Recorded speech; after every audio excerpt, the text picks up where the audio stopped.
ಸದ್ಯ ಈ ಮನೆಯವ್ರ ಕೈಲಿ ಸಿಕ್ಕಾಕೊಂಡ್ಬಿಟ್ವಲ್ಲ ಅಂತ ಟೆನ್ಷನ್ ಆಗೋಗಿತ್ತು. ಹೇಗೋ ಬಚಾವಾದ್ವಿ. ಇವುಗಳು ನಮ್ಮ ಇಷ್ಟಕ್ಕೆ ಬಿಡಲ್ವೇ?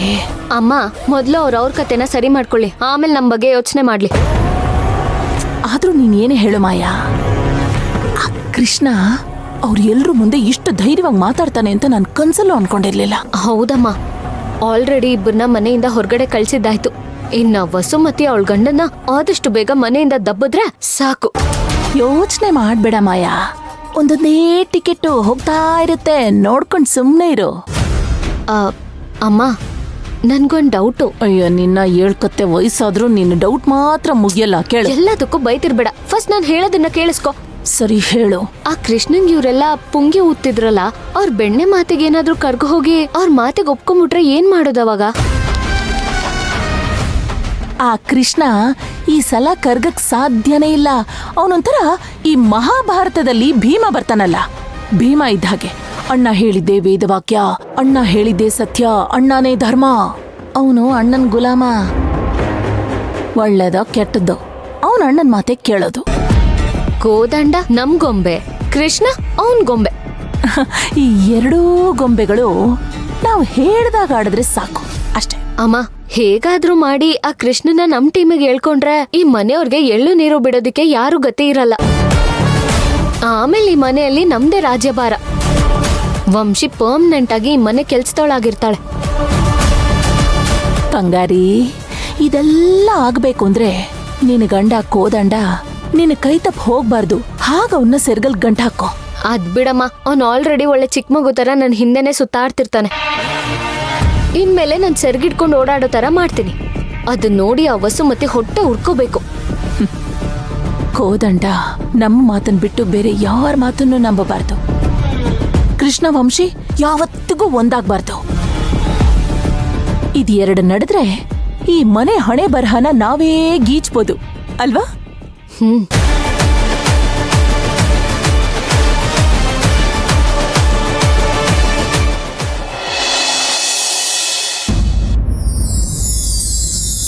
ಅಪ್ಪ,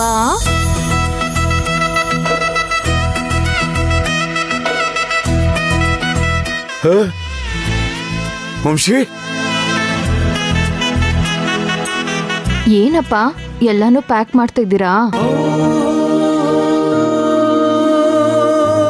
ನಾನೊಬ್ಬಳನ್ನೇ ಬಿಟ್ಟು ಹೋಗೋದಿಕ್ಕೆ ನಿಂಗ್ ಮನ್ಸಾದ್ರೂ ಹೇಗ್ ಬರುತ್ತೆ?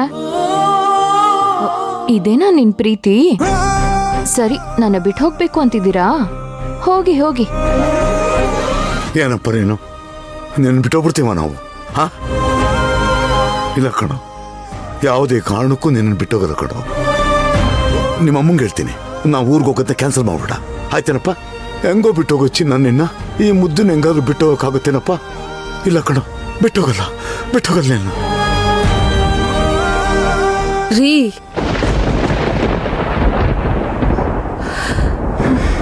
ಹೆಂಗ್ ಬಿಟ್ಟಿರ್ತೀವಿ ಹೇಳು? ಹಾ, ನೀನ್ ಎಲ್ಲಿರ್ತೀಯೋ ಅಲ್ಲೇ ಇರೋದು, ಆಯ್ತಾ? ನಿಮ್ಮ ಅಮ್ಮಂಗೆ ಹೇಳ್ಬಿಡ್ತೀನಿ ಹೋಗೋದ್ ಬೇಡ ಅಂತ. ರೀ, ವಂಶಿ ಇಲ್ಲ ರೀ. ಇಲ್ಲ, ಇಲ್ಲಿ ಇಲ್ಲಿ ಇಲ್ಲಿ ಇಲ್ಲೇ ಇದ್ಲು, ಇಲ್ಲೇ ಇದ್ಲು ವಂಶಿ. ಪುಟೆ, ವಂಶಿ, ಪುಟಿ ಇಲ್ಲೇ ಇದ್ಲು. ನಿಮ್ ಸಂಕಟ ಏನು ಅಂತ ನನಗೂ ಅರ್ಥ ಆಗುತ್ತೆ. ನಿಮ್ಮಷ್ಟೇ ಸಂಕಟ ನನಗೂ ಆಗ್ತಿದೆ. ಆದ್ರೆ ಏನ್ ಮಾಡೋದು, ಬೇರೆ ದಾರಿ ಇಲ್ಲ, ಸಮಾಧಾನ ಮಾಡ್ಕೊಳ್ಳೇಬೇಕು. ವಂಶಿ ಇಲ್ಲಿಲ್ಲ. ಇಲ್ಲೇ ಇದ್ಲು ಅವಳು, ನಮ್ ಪುಟಿ ಇಲ್ಲಿಲ್ಲ. ವಂಶಿ ಇಲ್ಲೇ ಇದ್ಲು. ಸಮಾಧಾನದಿಂದ ಇರಿ.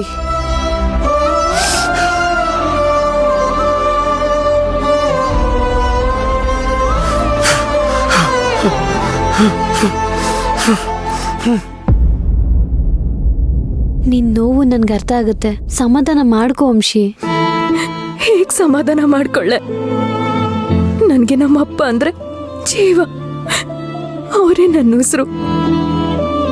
ಆದ್ರೆ ನನ್ ಮಾತಿಗೆ ಬೆಲೆ ಕೊಟ್ಟು ಅವ್ರಿಲ್ಲಿಗೆ ಬಂದಿದ್ರು. ಆದ್ರೆ ನನ್ನಿಂದ ಅವ್ರಿಗೆ ಸಿಕ್ಕಿರೋದು ಬರೀ ಅವಮಾನ ಅಷ್ಟೆ. ಎಲ್ಲ ಸರಿ ಹೋಗುತ್ತೆ, ನೀನ್ ತಲೆ ಕೆಡ್ಸ್ಕೊಬೇಡ ವಂಶಿ. ಈಗ ನಾನು ನಮ್ಮಪ್ಪ ಅಮ್ಮನ ಪರವಾಗಿ ನಿಂತ್ಕೋಬೇಕಾ ಅಥವಾ ಅನ್ನೋದು ಕತ್ತಲಿದೆ ಅನ್ನೋ ಕಾರಣಕ್ಕೆ ಅವನ್ ಪರವಾಗಿ ನಿಂತ್ಕೋಬೇಕ. ಅಪ್ಪನಿಗೆ ಅವಮಾನ ಮಾಡ್ದ ಅಂತ ಗಂಡನ್ ಬಿಟ್ಕೊಡಕ್ಕಾಗತ್ತಾ? ಹಾಗಂತ ಅಪ್ಪನಿಗಾದ ಅವಮಾನ ನೋಡ್ಕೊಂಡು ಸುಮ್ಮನೆ ಇರೋದಕ್ಕೂ ಆಗಲ್ಲ. ಆ ದೇವ್ರು ಎಲ್ಲದಕ್ಕೂ ಒಂದ್ ದಾರಿ ತೋರಿಸ್ತಾನೆ. ನೀನ್ ಧೈರ್ಯವಾಗಿರು ವಂಶಿ. ಆ ದೇವ್ರು ಕೆಲವ್ರಿಗೆ ಮಾತ್ರ ಯಾಕಿಷ್ಟು ಕಷ್ಟ ಕೊಡ್ತಾನೆ? ಗಂಡನ್ ಮನೆಯಲ್ಲಿರೋ ಹೆಣ್ಮಕ್ಳಿಗೆ ಮಾತ್ರ ತಂದೆ ತಾಯಿ ಬೆಲೆ ಗೊತ್ತಿರುತ್ತೆ. ಈ ಜಗತ್ತಲ್ಲಿರೋ ಯಾವ ಹೆಣ್ಣಿಗೂ ಈ ತರ ಕಷ್ಟ ಬರಬಾರ್ದು ದೇವ್ರೆ. ವಂಶಿ, ನೀನ್ ಇದೇ ತರ ಅಳ್ತಾ ಕೂತ್ರೆ ಏನು ಪ್ರಯೋಜನ ಇಲ್ಲ ಕಣೆ. ನಾವೇ ಏನಾದ್ರೂ ಮಾಡ್ಬೇಕು, ಇಲ್ಲಾಂದ್ರೆಲ್ಲ ಕೈ ತಪ್ಪೋಗುತ್ತೆ. ಬಾ ವಂಶಿ. ನಾನು ಎಲ್ಲಿಗೂ ಬರಲ್ಲ.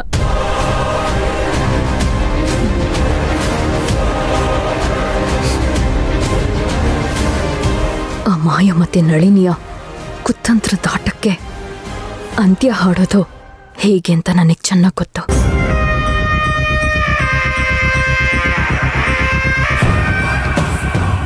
ನೀನೇನಾದ್ರೂ ಮಾಡೇ ಮಾಡ್ತೀಯ ಅಂತ ನನಗೆ ನಂಬಿಕೆ ಇದೆ ವಂಶಿ.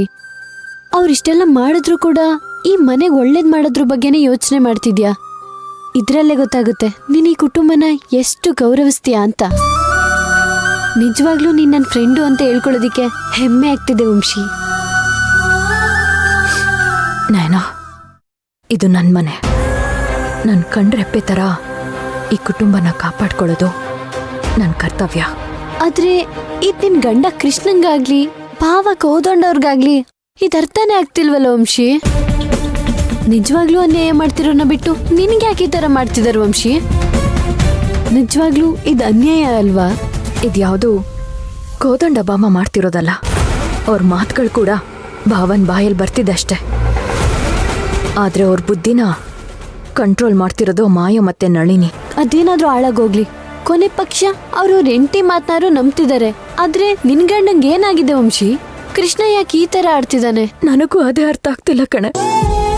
ಅವ್ನ್ ಮಾತು ಕೇಳ್ದಾಗಿಂದ ಮನ್ಸಿಗೆ ತುಂಬಾ ಬೇಜಾರಾಗ್ತಿದೆ. ನಯನ, ಕೃಷ್ಣ ನನ್ಗೇನಂದಿದ್ರು ಬೇಜಾರಾಗ್ತಿರ್ಲಿಲ್ಲ. ಆದ್ರೆ ಅಪ್ಪ ಅಮ್ಮನಿಗೆ ಹಾಗೆ ಮಾತಾಡಬಾರ್ದಾಗಿತ್ತು. ಅವನ್ಗೂ ಕೂಡ ಆ ಮಾಯ ಮತ್ತೆ ನಳಿನಿಯವರೇ ಏನಾದ್ರೂ ಚಾಡಿ ಚುಚ್ಚಿರ್ಬೋದಾ?